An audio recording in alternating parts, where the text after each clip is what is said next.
Robin's Nest English. Childhood Stories of George Washington. George Washington was America's first president.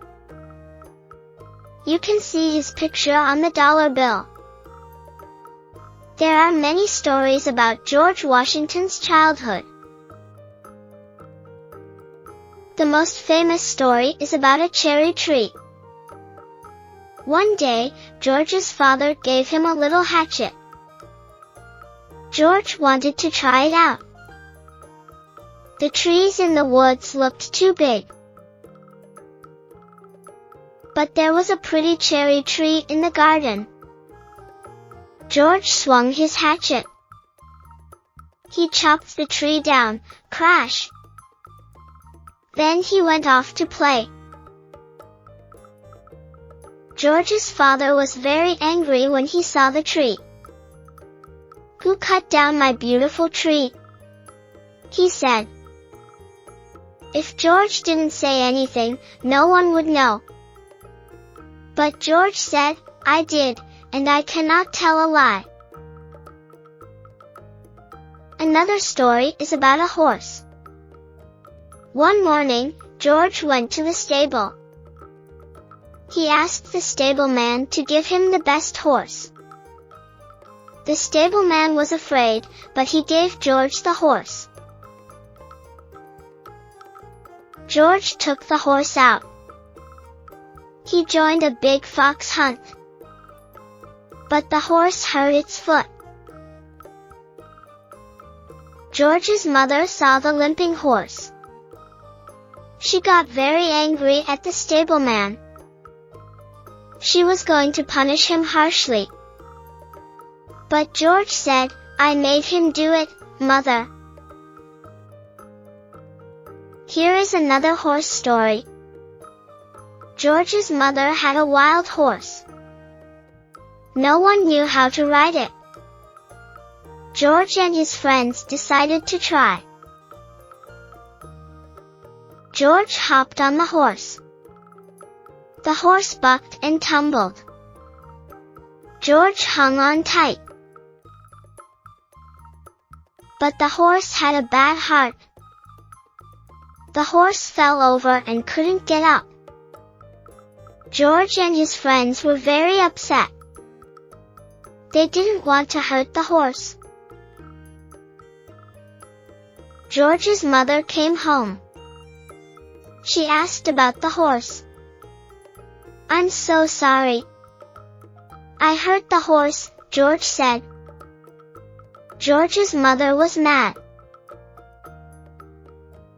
But she was also proud of George. It takes courage to admit that you have done something wrong. George Washington was very honest. Honesty helped him become America's first president.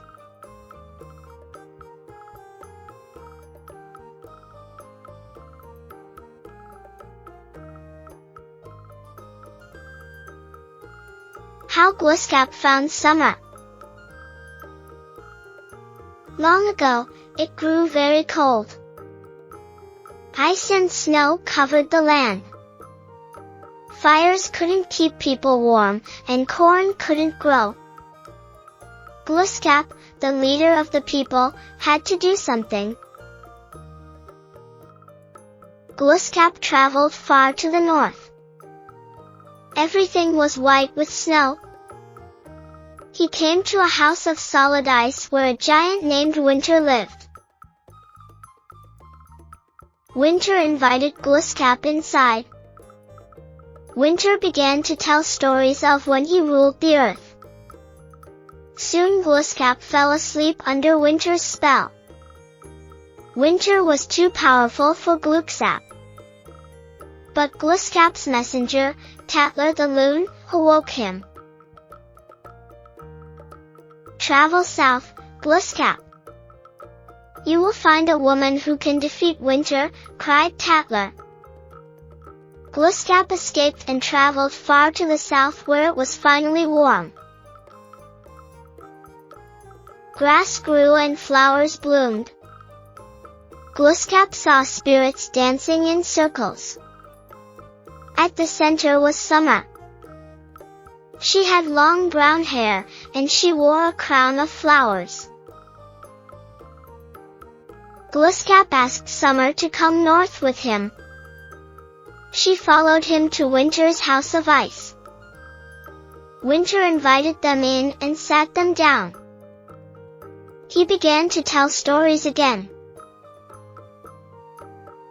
But Winter's spells could not capture Summer. She began to chant her own spell, and sweat ran down Winter's face. "I am stronger than you," said Summer. "You must leave this land and thaw your icy breath," she said. Winter wept, and his tears became rivers of melted snow and ice. The corn grew, and the flowers bloomed again. Summer told Winter, "You will have your own land in the north. It will always be winter there. You may come and visit other lands for part of the year. But in the spring, I will drive you out." Since that day, Winter has ruled for part of the year. But every spring, Summer drives him away. Sometimes it seems like winter will never end. But Summer is stronger than Winter. Spring will always come.